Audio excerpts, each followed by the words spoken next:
The South African National Defence Force confirming the handover of the remains of 14 soldiers killed in the Eastern Democratic Republic of the Congo. A memorial service and handover ceremony will take place today at the Air Force Base in Swartkop.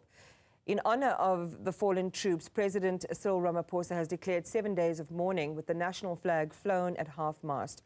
However, the repatriation process has faced several delays. Let's talk about it all with defence analyst Dean Wingrin. Dean, good morning. You know, we were flashing the biographies, the mini biographies of the fallen soldiers there, and you see a great deal of experience with a lot of those, some having served 15, 20 years in the SANDF. But then you also see the ranks and the categories of those who were killed, you know, people who were involved in catering or in policing and others who were infantrymen. Just talk to us about, you know, the deployments in hot zones like this in the Eastern DRC and the risk to everyone who is there. Indeed. South Africa's got two missions currently in the DRC. One is part of the UN MONUSCO mission, and the other one is part of the larger part is the SADC, what's called SAMI DRC mission. And these are peace enforcement missions, and as such, you have a wide variety of troops and soldiers there catering, because not only are the soldiers there who are sort of on combat duty, but you've got all the support musterings as well. So those soldiers also need food. So you'll have the chefs and so on. You'll have the administration staff and headquarters staff. So there's a wide variety of what we call musterings. These are the various duties that the different soldiers are employed in. So when they sleep in the barracks, they don't sleep sort of mustering by mustering. You know, some of them they will share accommodation. So when they're in their tents and a mortar happens to fall on a tent and they're hit, you know, to be a wide variety of occupations that the soldiers will be hit. I want to go to the delay in the repatriation of their human remains. A lot of concerns. We've had a couple of conversations on the conditions under which, in a live combat situation, bodies are protected, stored, how the wounded, the injured are treated in those hot zones. And we heard from the Defence Minister earlier this week, Angie Motshekga, that the delay was disheartening. Remember, we'd received that promise from them last week that last Thursday already their bodies would be repatriated without any details around how that would happen. This week we were told they were in Uganda undergoing medical processes, and the promise was that by latest Thursday they should be here, and now they are here. We've seen a delay just in the timing today, Dean, of when the handover and the memorial service is going to take place. Your thoughts on that delay?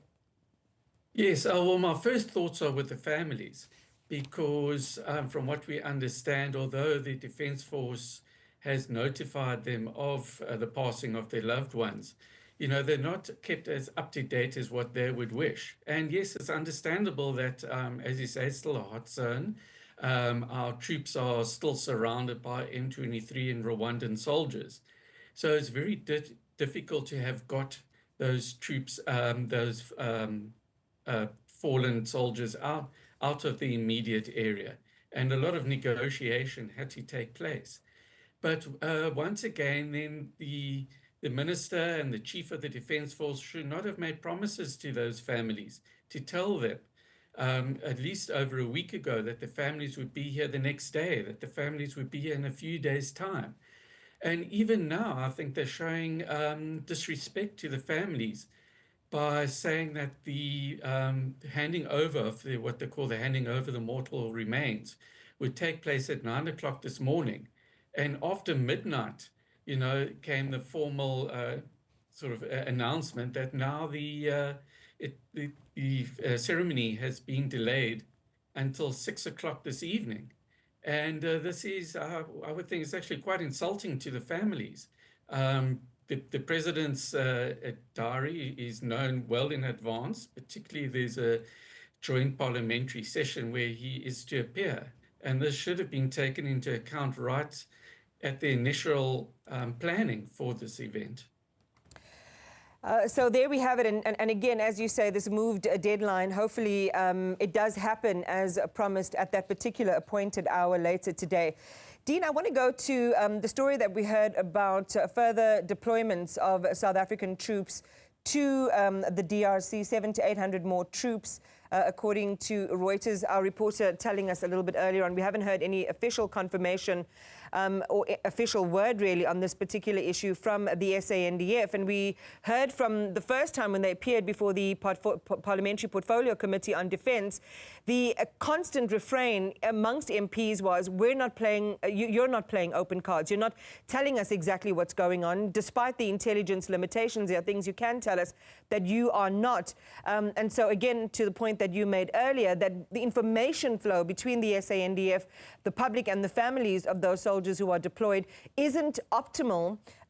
You know, how do you characterize what they have been telling us and what it says about their capabilities, again, on this very critical issue on whether there has actually been a deployment or not? I can understand a certain amount of secrecy and non-public discourse from the Defence Force regarding these additional troops and equipment that have been sent up north. The situation is still very volatile in there. Our troops that are surrounded are in very dire conditions.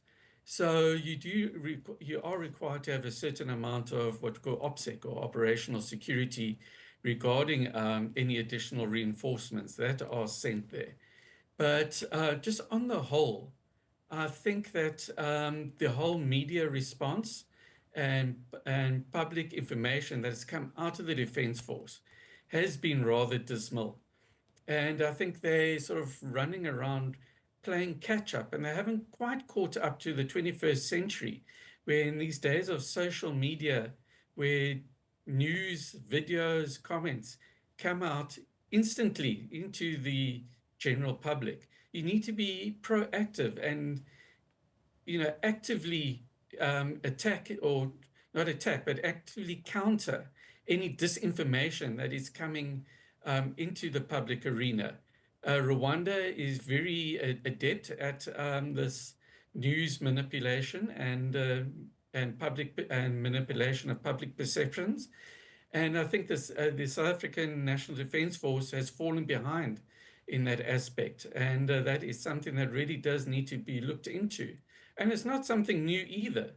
During Operation Bolias, which was, I think, when our intervention into Lesotho all those years ago, the media, there was a zero media plan. And hence the South African public's perception of that operation was very negative.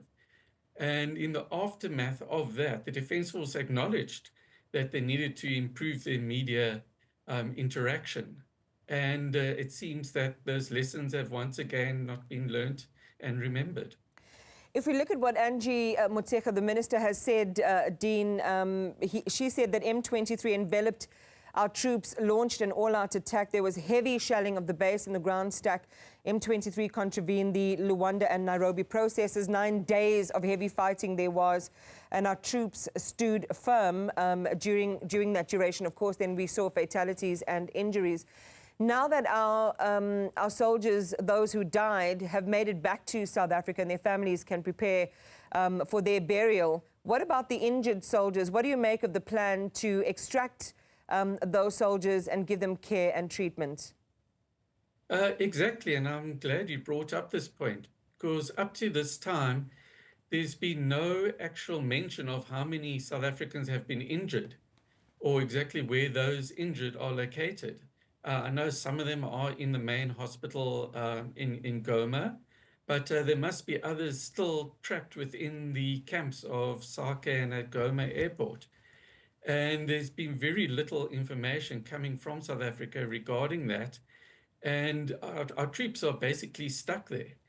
I understand that there are intense negotiations going on, but they're running out of food, running out of water. It's been severely rationed. They're getting little bits of supply in there, but you know, it's still under the control of M23 and the rebel groups. So it's very, very difficult to do anything and until those troops are safely extracted. And you can see this as well from the toned down comments from President Ramaphosa and the other or most other South African politicians in the government, in that this is no time to antagonize President Kagame of Rwanda. And South Africa is not in a very strong position at the moment. And they need to do everything to first get those troops out before they can start trying to wield some additional political, diplomatic, military force in the area. Defence analyst Dean Wingrin, thank you very much for your time.